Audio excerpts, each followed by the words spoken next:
Beaucoup d'afrodescendants veulent un monde noir fort ou une Afrique forte. Mais les premiers à calomnier, jalouser, descendre complètement leurs semblables, c'est eux. Regardons nos incohérences.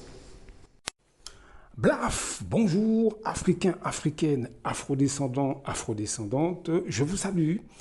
Nous continuons sur comment j'ai commencé à observer ces noirs vendus. C'est la troisième et dernière partie.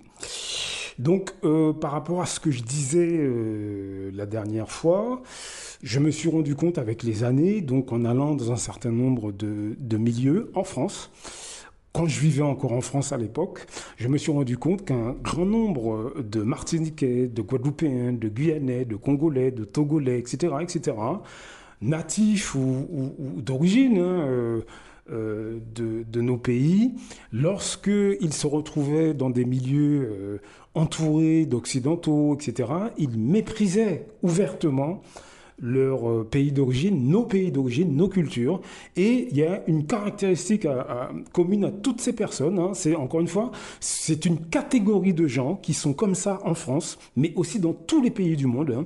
C'est pas uniquement en France, dans tous les pays d'Europe. Ils sont aussi en Amérique du Nord, en Amérique du Sud. Partout, et dans nos pays d'origine, évidemment, partout où il y a une communauté noire, où il y a une population noire, vous avez cette catégorie de personnes. C'est une catégorie relativement importante et ils créent d'énormes dégâts. Ce sont eux qui, tous les problèmes que nous rencontrons, sont symbolisés par ces personnes. Je vais vous expliquer pourquoi. Ces gens, en fait, comme je l'ai dit dans le dernier audio, lorsqu'ils sont au sein des autres communautés, il y a une chose qu'ils font, ils rabaissent notre intellect. Par exemple, moi, Martiniquais, j'ai vu des Martiniquais, quand ils sont dans des milieux où il y a des Occidentaux, des Blancs, et même des membres des autres races, des Arabes, etc., quand ils sont entourés en majorité de gens extérieurs au monde noir, ils disent ouvertement que les Martiniquais sont des cons, pas intelligents. Ils disent que nous sommes des feignants. Ils disent que de toute façon, on n'a jamais rien inventé et qu'on est toujours en train de se plaindre. Les gens que je vous décris là, vous les retrouvez chez les Martiniquais, mais chez les Guadeloupéens, les Guyanais, les Congolais, les Togolais, etc. Je veux dire que c'est pas propre aux Antillais. Donc ce qu'ils font, c'est que quand ils sont dans d'autres milieux, ils insultent donc nos pays, nos cultures. Et quand ils sont dans les soirées le vendredi, là par contre, ils dansent sur le zouk, ou bien du dombolo, ou bien du rap, ou bien du reggae. Ce sont des gens que vous retrouvez tous les ans au pays, que ce soit en Afrique ou dans la Caraïbe ou quoi. Est-ce que vous comprenez? Ils sont sur nos plages, en juillet, août, dans nos pays. Est-ce que vous comprenez la tactique de ces milieux-là? Donc la situation est assez grave. Ils existent dans tous les pays où ils sont installés. Et ces gens, en fait, au sein des sociétés occidentales, en France notamment, ils entretiennent la négrophobie, mais au sein de la société française, dans des sphères privées, dans des milieux où on ne les voit pas. Ça peut être dans les sphères professionnelles. Est-ce que vous comprenez? Ça peut être au sein de la belle famille. Ils entretiennent la négrophobie, le racisme, ils entretiennent avec des clichés parce que, vous devez le savoir, je sais que ça va choquer, mais vous devez le savoir, beaucoup de Noirs français, ils insultent leurs semblables de singes quand ils sont au sein des autres communautés, quand ils sont mariés en couple avec, par exemple, des Arabes, des Européens, des Chinois, etc., ils nous insultent et nous traitent de singes. Je l'ai vu, ça. Alors, je ne dis pas que tous ceux qui sont en couple mixte font ça, c'est pas vrai, mais beaucoup le font. Beaucoup le font. Je vous assure, en 2024, c'est toujours d'actualité. C'est pas quelque chose qui s'est évaporé. Je vous assure. Vous avez énormément d'Africains qui, de tous bords, de la zone francophone, lorsqu'ils sont dans des milieux avec des Occidentaux, ils dénigrent les intellectuels africains, ils dénigrent l'Afrique, ils dénigrent les cultures africaines d'une manière générale. Ils disent, par exemple, de notre continent, parce que c'est notre continent à tous, que c'est un continent qui n'a jamais rien inventé, il n'y a qu'un tas de feignants là-bas, et puis ils sont toujours en train de réclamer quelque chose. Je vous assure que des Africains de tous bords, que vous connaissez, qui sont parmi vos familles, parmi vos amis, parmi vos collègues, vous parlez avec eux tous les jours, je vous assure que quand vous avez le dos tourné et qu'ils sont dans d'autres milieux, c'est comme ça qu'ils parlent. Je vous assure.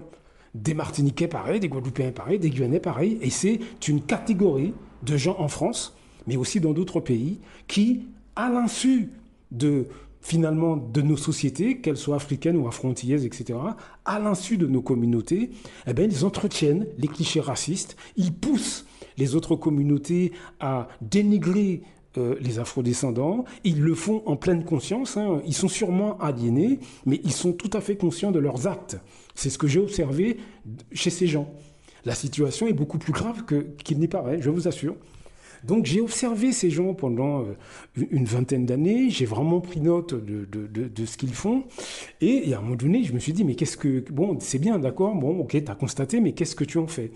Et j'ai recommencé l'expérience, et j'ai essayé d'en parler, il y a quelques années, à la Martinique, j'ai essayé d'en parler à des gens, pourtant, je ne vais pas citer leur nom, mais des gens que vous connaissez, qui font des vidéos, qui écrivent des livres, et à ma grande surprise, ces personnes m'ont dit non, non, non, non, non, non, ouais, mais non, c'est pas la peine, non, enfin, c'est pas la peine d'en parler, non, non, c'est pas la peine, non, bah, mais non, ouais, ça a déjà été dit, voilà.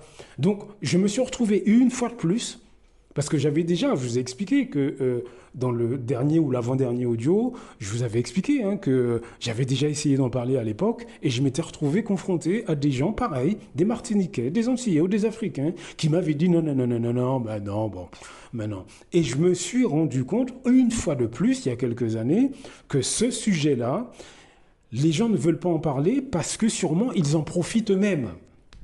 C'est le constat que j'ai pu faire. Ils en profitent. Vous avez des gens dans notre communauté qui se servent de l'histoire du monde noir ou de nos cultures pour se mettre eux en avant. Donc, si vous voulez, leur but du jeu, ce n'est pas de régler les problèmes. Leur but, eux, c'est que les problèmes perdurent. Comme ça, eux, ils se mettent en avant. Ils se font passer pour des gens qui parlent publiquement de ces problèmes, mais ce n'est pas pour qu'on trouve une solution ensemble. Non, c'est pour qu'on les écoute, eux. C'est ça, moi, que j'ai remarqué. Je ne vise personne en particulier. Je dis simplement les impressions que j'ai eues en rencontrant certains. Moi, la question que je veux vous poser, si vous m'écoutez, si vous êtes d'origine antillaise, d'origine africaine, natif ou d'origine, quel que soit le pays, hein, quelle que soit l'île, est-ce qu'on a le droit de laisser ce problème mental à nos enfants ? Est-ce qu'on a le droit de laisser ce problème mental, quand je dis à nos enfants, c'est les vôtres comme les miens, comme tous ceux, comme les enfants de tous ceux qui nous écoutent, de toutes les familles, que ce soit sur le continent, que ce soit dans nos pays d'origine. Je veux dire, est-ce qu'on a le droit de laisser des familles africaines, afro-antillaises, afro-guyanaises, afro-réunionnaises, ce que vous voulez pour l'océan Indien, est-ce qu'on a le droit de laisser ce problème aux générations qui viennent? Est-ce qu'on n'a pas une responsabilité de s'attaquer à nos psychologies? Parce que là, c'est de la psychologie. Hein. Moi, je n'ai pas les compétences pour en parler. Je le dis avec mes mots. Mais est-ce qu'on a le droit de faire ça, mes amis? Et réfléchissez 2 secondes. Vous qui êtes dans votre quotidien tranquille, vous vous dites « ça ne me concerne pas, je m'en fous ». Mais vous savez, vous êtes de plein fouet agressé par ces gens sans même que vous vous en rendiez compte. Parce que vous n'imaginez pas les dégâts que ça fait lorsqu'un Martiniquais, un Congolais, un Togolais, un Guadeloupéen, un Guyanais, qui dit à un de ses collègues européens, par exemple, ou arabes, ou autres, qui dit à ce moment-là, les Noirs n'ont rien inventé, de toute façon, ils n'ont rien dans la tête, je vous assure que c'est une violence contre vous, même si sur l'instant, vous ne le sentez pas. Je vous assure, vous avez, encore une fois, j'avais fait une enquête... je ne sais pas si j'en ai parlé, pendant des années, j'ai fait une enquête auprès de personnes qui étaient en couple avec des Martiniquais, des Guadeloupéens ou des Africains d'une manière générale, des gens extérieurs au monde noir. Ce qu'ils m'ont raconté, c'est gratiné. Vous avez des Martiniquais qui, quand ils sont avec une femme européenne, ils leur disent, de toute façon, les femmes blanches sont les plus belles. Voilà comment on parle en 2024 des gens.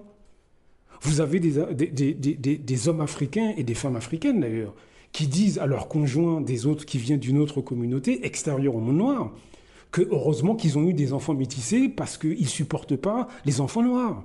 Voilà comment on parle des Africains, des Afro-Antillais, et je vous assure que ces gens-là, vous les croisez au boulot, vous travaillez avec eux, vous êtes même à table assis à Noël avec eux parce qu'ils font partie de votre famille. Et vous ne savez pas qu'ils tiennent ces propos avec leurs conjoints bretons ou que sais-je. Vous ne savez pas. Voilà le problème que nous rencontrons depuis des années. Donc après, on se plaint d'être mal vu par les autres communautés ou on se plaint que les autres communautés nous dépassent. Mais mettez-vous à leur place. Mettez-vous à leur place. Vous imaginez, vous, quelqu'un qui ne connaît rien à nos cultures, ou très peu.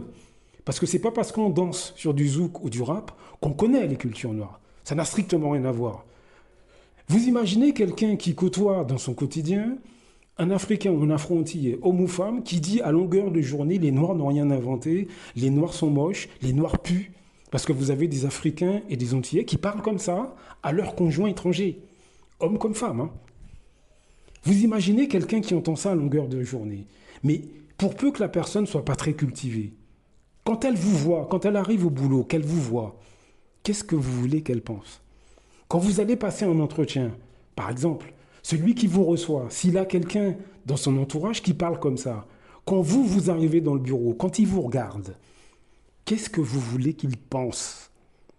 Mais dites-moi.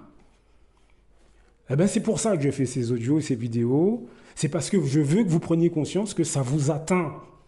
Ne vous dites pas, je m'en fous, moi, c'est pas mon problème. Vous êtes agressé par une catégorie de Noirs français sur toute l'échelle sociale qui changent de visage en fonction de leurs intérêts, mais qui dénigrent et qui applaudissent le racisme en France. C'est un fait, ce que je vous dis là. Vous pouvez tout à fait l'observer. Quand vous êtes dans les rues, regardez comment des Noirs, quand ils se croisent, quand ils vous croisent et qu'ils ne vous connaissent pas, regardez leur comportement. Parce que ces gens expriment leur négrophobie, non pas forcément avec des mots, quand ils sont avec leurs semblables. Hein. Ce n'est pas avec des mots qu'ils expriment leur négrophobie, c'est avec des comportements, des mimiques de mépris, des attitudes de méfiance. C'est comme ça qu'ils vous disent, toi, tu es un primate. Quand vous êtes dans la rue, vous pouvez très facilement les observer, ces gens-là.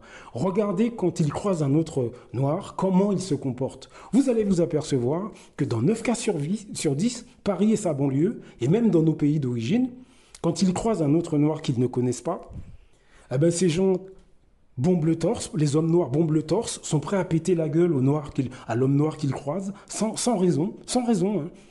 Vous allez vous apercevoir qu'ils ont une espèce d'arrogance, une indifférence arrogante. Ils sont indifférents, mais de manière arrogante, hein, comme si c'est un espèce de primate qu'ils ont devant eux. Les femmes noires regardent les hommes noirs avec un certain mépris, dédain. Par contre, lorsque c'est les hommes des autres communautés, c'est limite si elles n'enlèvent pas leurs culottes. Les femmes noires regardent les autres femmes noires avec mépris, dédain et défi. On ne sait pas pourquoi. C'est à ce moment-là que vous voyez le vrai visage de grand nombre de Noirs français, qu'ils soient en France ou qu'ils soient dans vos pays d'origine. Ouvrez les yeux, enquêtez.